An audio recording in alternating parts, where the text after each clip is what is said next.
Hi, this is Mia with GF Vegan Life, and I've been looking at some facts today from the USDA about drought and food supply in 2012. So I'm gonna read you this report that I have here that I've put together. It has some information about what the results of drought are for 2012. According to the USDA, the most severe and extensive drought in at least 25 years is seriously affecting U.S. agriculture, with impacts on the crop and livestock sectors and with the potential to affect food prices at the retail level. About 80% of agricultural land is experiencing drought, which makes the 2012 drought more extensive than any drought since the 1950s. The ongoing drought has destroyed or damaged portions of the major field crops in the Midwest, particularly field corn and soybeans. This has led to increases in the farm prices of corn, soybeans, and other field crops, and in turn led to price increases for other inputs in the food supply, such as animal feed.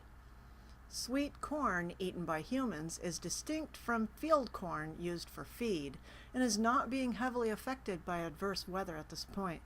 Severe or greater drought is impacting 67% of cattle production and about 70 to 75% of corn and soybean production. Most of the impacts on retail food prices are expected to occur in 2013, but meats and animal-based products such as dairy and eggs may be starting to show increases in the final quarter of 2012.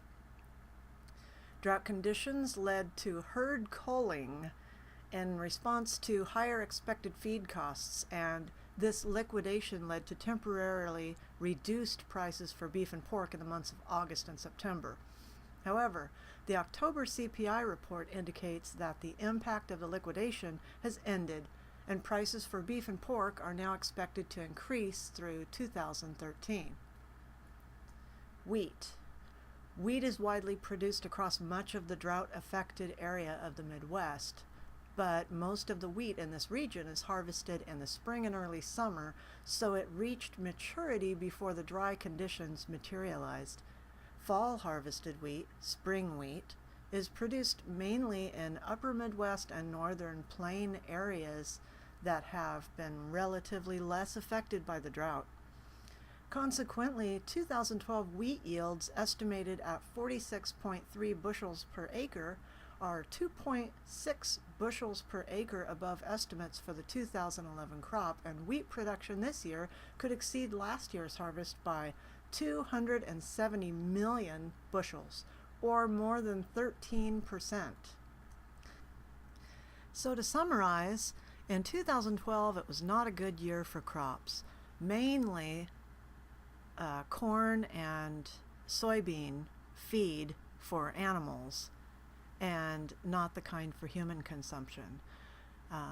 The drought caused a problem with livestock because of the water they consume, and also the biggest thing is that they were worried about the food costs being too high, and so they ended up killing off a lot of their livestock. And you may have seen lower meat prices in the market for a while, for a couple of months there, but those prices are going to be expected to go up, way up. And so although vegetables and produce and fruit and things may be slightly affected, where you're really going to get hit hard is in the animal products such as dairy, meat, and eggs. So this is a really good time to add more fruits and vegetables to your diet and your family's diet, and cut down on meat consumption, or become vegan and don't worry about it. This is Mia with GF Vegan Life. Thanks for watching.